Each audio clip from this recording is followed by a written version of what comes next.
Hello and welcome back.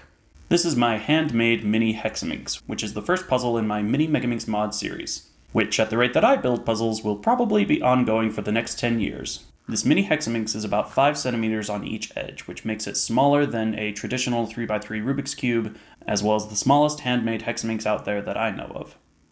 This puzzle has a lot of sentimental value for me as a puzzle builder. Back in 2007, Tony Fisher created the original Hexaminx, and that was around the same time that I was starting to get into Rubik's puzzles in general. When I first saw pictures of Tony's original Hexaminx, I had no idea what I was looking at, just that it looked really cool. Later on, I finally understood that it wasn't just a shape-shifting Megaminx, but was also handmade from an existing Megaminx. It blew my tiny little mind, and I had to have one.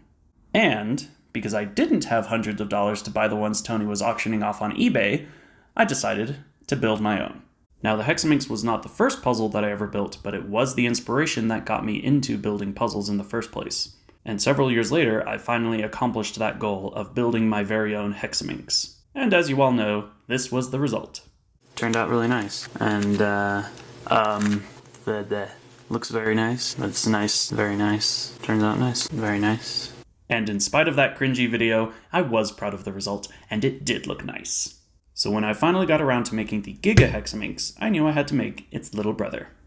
And the reason this Giga Hexaminx is scrambled again is because I will be making a blacklight solve video, and it will be awesome. Now, I made the Giga Hexaminx out of a Master Kilominx instead of a Gigaminx, so it made sense to make this new Hexaminx out of a Kilominx instead of a Megaminx.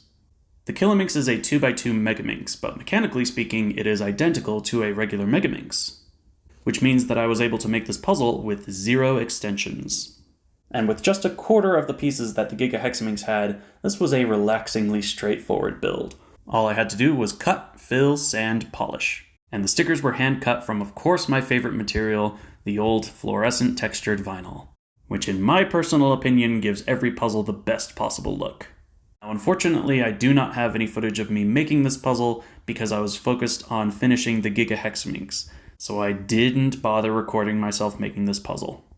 But if you're interested in seeing some in-progress pictures, allow me to shamelessly plug my Instagram, where I post in-progress photos of all my projects. Solving this puzzle is pretty straightforward, just like a normal Megaminx. It does share some characteristics of a super puzzle because the centers have to be oriented correctly, but it falls a little short of that designation because the edges in the center of each face can be oriented either way, which can cause a parity, but otherwise is pretty simple to solve.